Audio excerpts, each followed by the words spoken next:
installed in their Viking. They didn't send it up yet. They tested it with a computer. They created a condition similar to the landing and see if it works. And they came back to me pointing the fingers at me. Your product caused me to start working very hard. I was working late up until 2 o'clock, 3 o'clock in the morning, still doing my research. Finally I said, all right, try again. So they tried again. It exploded again. So I came back again. I ran out of money, but the US government at that time had a lot of money. So they said, go have some more money. So we continued. I continued for quite some time and couldn't do it. I couldn't find out ways and means of getting it to work properly. Finally, I remembered. If we think too much and we don't get the answer, the best way is not to think. So I climbed up to the top of a mountain in California, and I sat there still, started to do deep breathing, forgot all about the Viking project. I detached myself, whether it crashes or doesn't crash or what, just forget all about it. Detach myself from that project. Concentration exercises, silent sitting, or meditation, whatever name you like to call it. I turn my mind inwards. And when our mind becomes still, a funny thing happens. Suddenly I say, I know the answer. And I wasn't thinking about it. I knew how to build that thing suddenly. Out of the blue, it came as an intuition. It suddenly clicked. I was very happy. I ran down from the mountain back to the labs, and I built that thing. Gave it to them. They built it, they put it in the Viking, they tested it, and they all rejoiced. They said, it works. So they asked me to build 3 for Viking 1, Viking 2, and another Viking which they kept on Earth. And then I came back to Thailand. And the 2 Vikings left for Mars, and it landed softly on Mars. The Russians couldn't make it before. The Americans couldn't make it. They decided to have a Thai to go and make it for them. And that Thai person never used any science or technology as such, but instead used the method of silent sitting, concentration exercises, calming the mind, make it still, and then intuition starts to work. And we know the answer. Inside all of us, we have this, something that is inside of us that knows, that can give us the answer. We find many scientists are like this. One of my fellow college students that you all know, Sir Isaac Newton, but he was a little bit beyond my time. But we studied at the same place. That is Trinity, Cambridge. I happened to have a room right next to his room when I was a student there. So I got a little bit of his thoughts that are left behind there. Newton, you remember how he discovered the law of gravity? When he was working hard in the laboratories, he couldn't discover anything. He couldn't think, so he decided to take a rest. He goes out for a walk, calm down his mind, make his mind still, take a rest. He went under the apple tree, apple fell down, and it clicks. It's not a process of logical thinking at that time. His mind was trying to rest, but somehow there was intuition when the mind calms down, and it works. Einstein has said the same thing, that the greatest discoveries that he made was when his mind was still.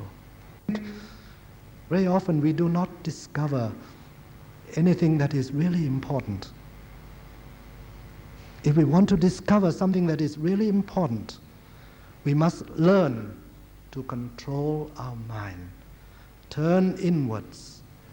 And when we go inwards, we find that there is something inside of us. That is the knower, knows everything inside of us.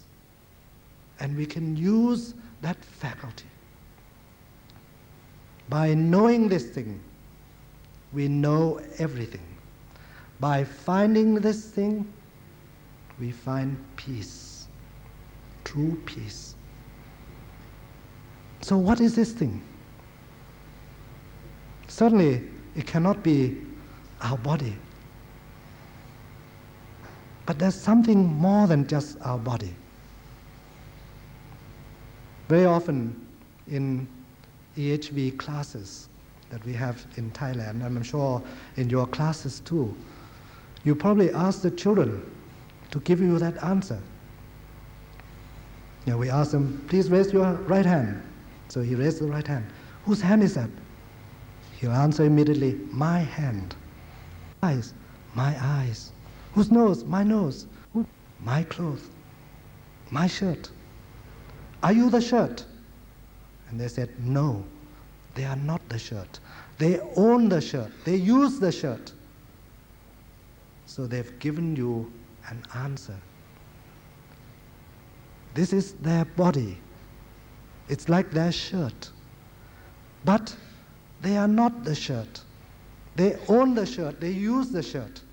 They use this body, but they are not the body. They are something else. And that something else is what we are trying to find out now, the truth about ourselves. Many religions have talked about this truth. Take, for example, in Christianity, when somebody came along and asked Lord Jesus Christ, where's God? He said, well, in the kingdom of heaven. And you can find this in the Bible. And where's the kingdom of heaven? Jesus answered, you cannot say it's there. You cannot say it's here. For lo, the kingdom of heaven is within you. God, who is in heaven, is within you. God is within all of us. In the Bible, you will see many times, know that ye are gods. In Buddhism, the Buddha has said, know that you are Buddhas. Somehow, inside of us, is this knower, God, Buddha, or whatever name you like to ascribe to this thing that is in all of us. But it is here, the truth, within all of us. We can all discover this thing by turning within, by learning to detach ourselves from things that are not really true and go inwards and find the truth. Now, another definition of truth, and we should agree on this really before we continue with truth. Suppose if I said something yesterday, but today I change my mind, I say a different thing, and tomorrow I say something else. Then you would say, this man is not talking the truth. How can he changes from one moment to another? It cannot be the truth.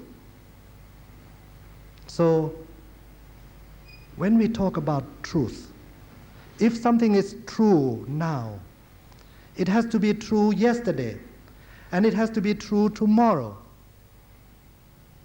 truth cannot change from one moment to another. If it's changing, then we say it's not really the truth. It may be a temporary truth, but it's not the real truth.